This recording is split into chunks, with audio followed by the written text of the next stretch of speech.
Hello everybody, welcome. And today class is about the case against air conditioning by Stan Cox. त्योभन्दा पहिले हामी cousin effect पढ्नुपर्ने हुन्छ किन भन्दा यो टेक्स्ट कजन इफेक्टमा आधारित छ. सो कजन इफेक्ट भनेको के होला? सो कजन इफेक्ट भनेको चाहिँ कसरी भयो र किन भयो यसको जवाब दिन्छ. कज के कारणले गर्दा र त्यसको प्रभाव के छ, त्यसले के इम्प्याक्ट पार्छ. सो यो भयो कजन इफेक्ट. अब हामी डाइरेक्ट टेक्स्टमा जाउँ. The case against air conditioning by Stan Cox. यहाँ फोटो हेर्नु होला राइटरको. यहाँ पिक्चरमा देख्नुभयो एसी. सो तपाईँ घरमा कतिको एसी ताप्नुहुन्छ?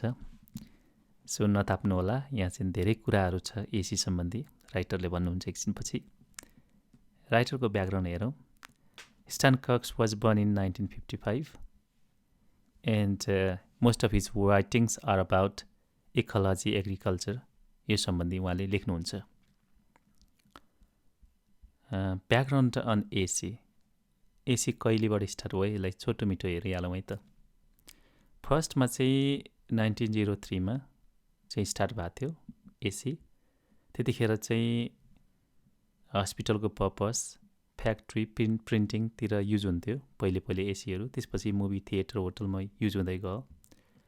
अनि 1950देखि चाहिँ यो चाहिँ व्यापक भयो क्या. अनि 1970सम्म आउँदा चाहिँ मान्छेले घर घरमा युज गर्न थाले. यो एसी चाहिँ विशेष गरी अमेरिकन्स, त्यसमा पनि वासिङटन बस्ने मान्छेहरूलाई चाहिँ भन्छ स्ट्यान कक्सले कि stop using AC in your everyday life. AC use नगर्नु होला except hospitals and cooling centres. So अथरले चाहिँ यहाँ के आर्गुमेन्ट दिनुहुन्छ भन्दा विदाउट एसी, होइन, एसी बिनाको लाइफ एकदम राम्रो थियो. एसी बिनाको वासिङटन राम्रो थियो. द्याट मिन्स पहिलेको वासिङटन राम्रो अहिलेको भन्दा. चाहे घरमा होस्, चाहे अफिसमा होस्, चाहे काममा होस्, जता भए पनि बिना एसीको वासिङटन राम्रो थियो भनेर यहाँ तर्क दिनुहुन्छ. सो उहाँले भन्नुहुन्छ कि किन यो नराम्रो र कसरी एसीले चाहिँ हाम्रो लाइफमा इम्प्याक्ट पारेछ, इफेक्ट पारेछ. सो हामीले अघि भनिसक्यौँ कि आज कज एन्ड इफेक्टको बारेमा पढ्छौँ र यसमा के कज र के इफेक्ट. कज त थाहा पनि हाल्नुभयो, एसी हो मेन कारण. सो त्यसको इफेक्टहरू के हो र त्यसले के इम्प्याक्ट पार्छ हाम्रो सोसाइटी एन्ड लाइफमा. And Cox wants reader to turn off AC use. यहाँ राइटरले चाहिँ हामी रिडरलाई पनि घरमा एसी नचलाऊ है भन्नुहुन्छ. एसी सकेसम्म नचलाउनुहोस्. किन भन्दा he believes that it will benefit us by making neighborhood more friendly. So AC stop गऱ्यौँ भने हामी घरबाट बाहिर निस्किन्छौँ, साथीहरूसँग बस्छौँ, गर्मीमा पनि हामी बाहिर निस्किन्छौँ. तर एसी भयो भने चाहिँ गर्मीमा पनि एसी अन गर्छौँ, मजाले एसी तापेर घरभित्रै बस्छौँ. अलिक जङ्गली नेचरको बन्दछौँ कहिलेकाहीँ, होइन, मान्छेसँग त्यसरी इन्टरेक्ट नगर्ने त्यो टाइपको बन्न सक्छौँ है भनेर भन्नुहुन्छ. फ्रेन्डली हुँदैनौँ. People in Washington didn't have to experience extreme heat because their houses were equipped. So यो यहाँ के भन्छ भन्दा राइटरले चाहिँ जो वासिङटनमा जो बस्नुहुन्छ उहाँहरूले चाहिँ एक्सट्रिम हिटको त्यति साह्रो एक्सपिरियन्स गर्नुभएको छैन. एक्सपिरियन्स गर्नु पनि कसरी? घर घरमा एसी, गाडीमा एसी, अफिसमा गयो अफिसमै एसी, जतासुकै एसी भएपछि बाहिर चिसो होस् कि तातो होस् कि मान्छेलाई थाहा नै हुँदैन. सो त्यो भन्नु खोज्नुहुन्छ राइटरले यहाँ.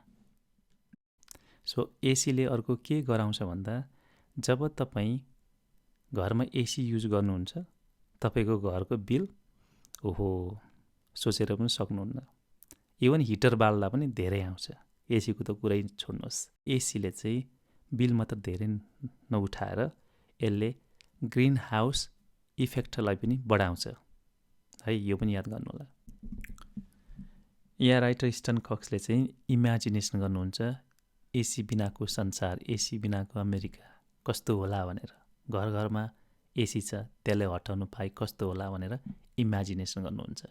उहाँले इमेजिन गर्नुहुन्छ कि यदि एसी हटाउनु पाएको भए अहिलेको अमेरिका पहिलेको अमेरिका जस्तो हुन्थ्यो, पहिलेको वासिङटन जस्तो हुन्थ्यो, ब्युटिफुल अमेरिका हुन्थ्यो भनेर इमेजिनेसन गर्नुहुन्छ। उहाँले 3वटा ठाउँहरूमा इमेजिनेसन गर्नुहुन्छ, विशेष गरी एउटा घरमा, एउटा अफिसमा, एउटा पब्लिक पार्कतिर अथवा पब्लिक स्फियरमा। काम गर्ने ठाउँमा हेरौँ है त, उहाँले भन्नुहुन्छ कि यदि एसी नभएको भए हामीले छिटो अफिसमा बिदा पाउँथ्यौँ, किन भन्दा गर्मी हुन्थ्यो, गर्मीले गर्दा हामी बाहिर निस्किनु पर्थ्यो र छिटो बिदा पाउँथ्यौँ, 1 नम्बर। 2 नम्बर, यदि सबै अफिसहरू ठुल्ठुला झ्याल ढोका र सिलिङ फ्यान्स भएको भए फ्रेस हावा खान पाइन्थ्यो। अर्को चाहिँ सरकारले हामीलाई होलिडे प्याकेजहरू दिन्थे अनि पार्लियामेन्टमा पनि मिटिङहरू छिटो एडजर्न हुन्थ्यो, स्थगित हुन्थ्यो होला, किनभने गर्मी हुन्थ्यो, गर्मी भएपछि मान्छेहरू गर्मीमा कोठाभित्र बस्न सक्दैनन्। अनि अर्को घरको कुरा गर्नुहुन्छ, घरमा पनि यदि एसी नभएको भए चाहिँ हामीले झ्याल खोल्थ्यौँ होला, झ्याल खोलेपछि फ्रेस हावा खान पाउँथ्यौँ होला भनेर भन्नुहुन्छ। तर एसी छ र चोरको पनि डर छ, मान्छेले झ्याल बन्द गर्छन् र भित्र बस्छन् आजभोलि भनेर भन्नुहुन्छ। अनि अर्को भन्नुहुन्छ कि यदि एसी नभएको भए चाहिँ घरमा चाहिँ क्रस भेन्टिलेटर हुन्थ्यो होला, हाम्रो सिलिङहरू अग्ला हुन्थ्यो होला, अनि हाम्रो छानोमाथि सोलर प्यानल्सहरू हुन्थ्यो होला भनेर भन्नुहुन्छ। तर के गर्नु, एसी छ। उहाँले भन्नुहुन्छ कि एसी नभएको भए हामी लुगा सुकाउनलाई छतमा जान्थ्यौँ होला, लुगा सुकाउने डोरीमा डोरी टाङ्थ्यौँ होला, अनि घामबाट सनलाइट लिन्थ्यौँ होला भनेर भन्नुहुन्छ। तर यहाँ मान्छेहरू महिनौँ दिनसम्म घामको अनुहार समेत देखेका हुँदैनन् भनेर भन्नुहुन्छ। अनि बाहिर पब्लिक स्फियरको कुरा गर्नुहुन्छ। एसी नभएको समाज, पहिलेको अमेरिका, पहिलेको वासिङटन कस्तो थियो होला त भनेर भन्नुहुन्छ। त्यतिखेर मान्छेहरू विशेष गरी गर्मी याममा चाहिँ बाहिर निस्किन्थे र सबै स्ट्रिटहरू ओभर क्राउडेड हुन्थे, किन सबैजना हावा खानलाई बाहिर निस्किन्थे खाना खाएपछि, स्पेसली इभिनिङ वाक। सो त्यसले गर्दाखेरि चाहिँ एउटा सोसियलाइज गर्ने मौका पाउँथे कि मान्छेहरूले, हाई हेलो के छ कसो छ भनेर सोध्ने मौका पाउँथे। अनि मान्छेहरू कोठाभित्र बसेर कोठाभित्रै मर्नुपर्ने अवस्था हुँदैन थियो होला भनेर भन्नुहुन्छ। तर अहिले चाहिँ हाम्रा हजुरबुवा हजुरआमाहरू भित्र हुनुहुन्छ, उहाँहरू के गर्दै हुनुहुन्छ भनेर पनि थाहा हुँदैन हामीलाई भन्नुहुन्छ। किन भन्दा अहिले त एसी छ, एसी भएपछि सबै कुरा भित्र कम्फर्टेबल छ, उहाँलाई चिसो तातो केही पनि थाहा हुन्न, त्यही कारणले गर्दा बाहिर पनि निस्किनुहुन्न आजभोलि भनेर भन्नुहुन्छ। अनि बच्चा बच्चीको उदाहरण दिनुहुन्छ र केटाकेटी पनि पहिले साइकल चढेर निस्किन्थे, एसी नभएको भए बच्चाहरू बाहिर पार्कतिर घुम्थे होला, मेन्टली फिजिकली स्ट्रङ हुन्थ्यो होला। तर आजभोलि घरमा एसी छ, एसीले गर्दा मोबाइल खेलाएर बस्छन्, बच्चा फिजिकली रूपले त्यति स्ट्रङ हुन्न आजभोलि भनेर भन्नुहुन्छ र इन्ट्रोभर्टेड पनि हुन्छ भनेर भन्नुहुन्छ। अनि घरको छानोको कुरा गर्नुहुन्छ, अनि घरको झ्यालढोकाको कुरा गर्नुहुन्छ। सायद एसी नभएको भए चाहिँ हाम्रा घरहरूमा चाहिँ घाँस झारहरू पलाउँथ्यो होला, जसले चाहिँ एउटा इन्सुलेसनको काम गर्थ्यो होला भनेर भन्नुहुन्छ। डाइरेक्ट घाम पर्दा त्यसले चाहिँ शीतल दिन्थ्यो होला हामीलाई भनेर भन्नुहुन्छ यहाँ राइटरले। त्यही कारणले गर्दाखेरि चाहिँ राइटरको मेन म्यासेज चाहिँ के छ भन्दा प्लिज एसीबाट टाढा बस्नुहोस्, बरु पिपल टु पिपल इन्टरेक्सन गर्नुहोस्। तपाईँ कोठाभित्र थुनिएर बस्नु हुँदैन, बाहिर निस्किनुपर्छ, बाहिरको संसार हेर्नुपर्छ, सोसलाइज हुनुपर्छ, मान्छेसँग सङ्गत गर्नुपर्छ, गफ गर्नुपर्छ, हाँस्नुपर्छ। त्यो चाहिँ कसरी सम्भव छ त? अन्तिममा आएर फेरि कुरा त्यसमै जोडेर आउँछ, एसी हटाउनु भयो भने मात्रै यो सब कुरा सम्भव छ भनेर राइटरले भन्नुहुन्छ। सो सबै कुराको कारण कज भनेको एसी रहेछ, त्यसले हाम्रो लाइफमा कसरी इम्प्याक्ट पारेछ भनेर यहाँ राइटरले भन्नुहुन्छ। सो कज एन्ड इफेक्टमा आधारित आजको यो एसे यहीँ सिद्धिन्छ। See you next time.